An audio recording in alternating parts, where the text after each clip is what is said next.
अंदर Hamas chief Ismail हानिया की हत्या के बाद पूरे पश्चिम एशिया में हालात बहुत ही तनावपूर्ण हो गया है। ईरान की सेना अब इजराइल पर सबसे बड़े हमले की तैयारी कर रही है। इस हमले के बाद जद में लेबनान भी आ सकता है, जहां पर हिजबुल्लाह के लड़ाके इजरायली इलाके में रॉकेट बरसा रहे हैं। मीडिया रिपोर्ट्स के मुताबिक ईरान, हिजबुल्लाह, हूती तीनों मिलकर इजराइल पर एक साथ मिसाइल, रॉकेट और विस्फोटक ड्रोन से हमला बोल सकते हैं। इस खतरे को देखते हुए इजराइल में नागरिकों से बम शेल्टर को साफ करने और सभी जरूरी सामान रखने के लिए कहा गया है। वहीं इस बड़े खतरे को देखते हुए भारत सरकार ने भी इजराइल और लेबनान में रह रहे भारतीय लोगों के लिए एडवाइजरी जारी की है।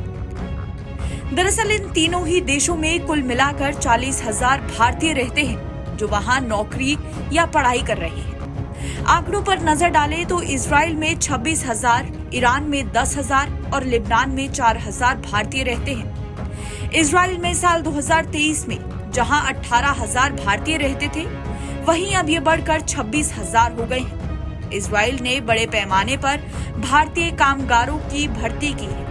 इस वजह से ये तादाद लगातार बढ़ती ही जा रही है।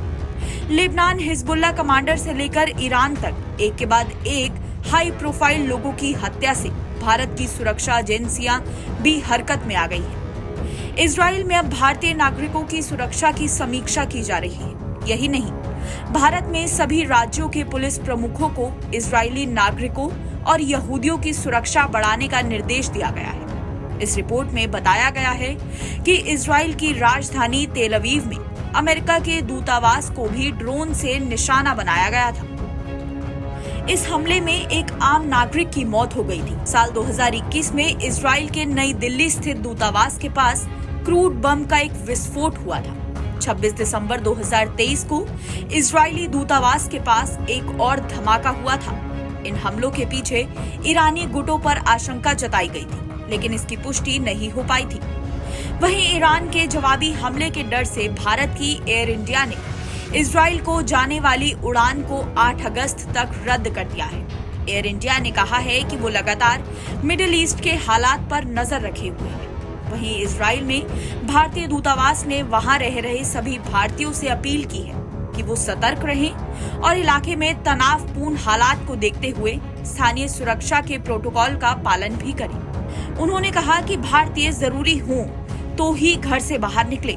ऐसे घरों में रहें जहां पर सुरक्षा के लिए शेल्टर बने हुए हैं। साथ ही कोई भी संकट आने पर हेल्पलाइन नंबर पर फोन करें। विश्लेषकों का कहना है कि अगर ईरान हमला करता है तो इजराइल भी लेबनान और ईरान को निशाना बना सकता है।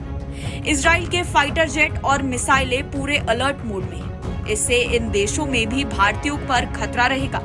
ऐसे में वो सतर्कता बरतें।